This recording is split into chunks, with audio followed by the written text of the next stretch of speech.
Mabait na yung asawa kanya kasi nag-heart to heart talk kami. Tanong niya ako nga, kung okay lang ba daw ako. Bakit daw ako malungkot? Himala, nagtanong siya, bakit ako malungkot? Tapos sabi ko, nakaraan kasi yung anak ko is, kachat ko siya. Tuwing kachat ko yung anak ko, lagi akong emotional sa kanya kasi nga sabi ko, magsabi ka sa akin ano man nangyayari sa buhay mo dyan. Mag-report ba everyday or i-update mo ako sa araw mo dyan. Lahat-lahat sa school, sa bahay, lahat-lahat. Huwag kang mag-ano sa akin, ano ng sikreto, sabi ko sa anak ko. Pwedeng mahiya sa akin kasi ako yung mama mo, ako yung ina mo. Kung ano yung mangyari sa'yo, ako din yung mamumulima, sabi ko sa anak ko. Kaya lahat sabihin mo. Yun nga, nagkwento na siya mga kapordoy. Tapos yun, ang dami ng anak ko, wala na daw siyang papa, wala pa siyang mama. Kaya yun, naging ano na naman ako, naging malungkot na naman ako, sabi ko sa kanya. Marami ka namang, may lula ka naman dyan. Yan naman si lula, tito mo. Huwag ka mag-alala kasi lapit na tayo magsama, sabi ko sa kanya. Pero nga, nag-change mind ako. Ayoko na siyang dalhin dito kasi nga, magulo pa rin talaga dito mga kapordoy. Sabi ko sa anak ko na, huwag ka mag-alala na kasi mahal na mahal naman talaga kita. Kasi kung nandyan ako, wala kang pambili ng kung ano kasi wala akong trabaho dyan eh. Matanda na si mama, hindi na ako pwede makapasok sa mall. Sabi ko sa kanya, lahat naman ng ano ko dito na para naman to sa'yo, sabi ko sa kanya. Para may kunting ano tayo para sa future mo, sabi ko sa anak ko.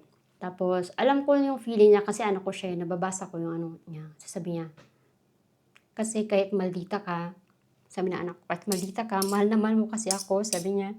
Nagulat ako kasi yun yung ano niya sa akin. Sabi niya talaga. Kasi mas okay kung andito ka ma. Pero Bisaya yung anak ko, Bisaya yung pagkaano niya. Kasi mas okay ma kung nandito ka kasi kahit maldita ka pero mahal na mahal mo ako. Kasi yung anak ko mga kapordoy, lagi kong niyayakap yun. Yun yung mahirap. Pag na-open ko yung anak ko talaga yung emotion ko is ano.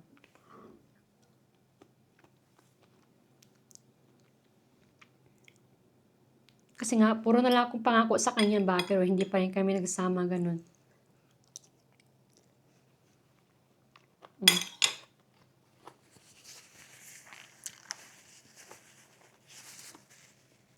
So ito yun no, dati tuwing naiyak na lang ako para sa anak ko. At tuwing naiyak ako dati no, yung asawa ko, hindi niya ako pinapansin yan.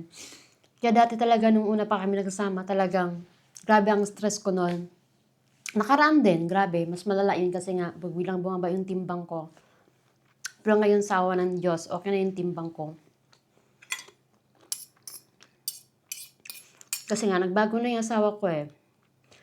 Kasi, alam mo yung mga partner mismo sa doktor, gusto kong isabi lahat yung mga hinanakit ko sa asawa. Kasi nga, the way siya magsalita, matindi, iba talaga siya magsalita. Sorry, sinapon na ako.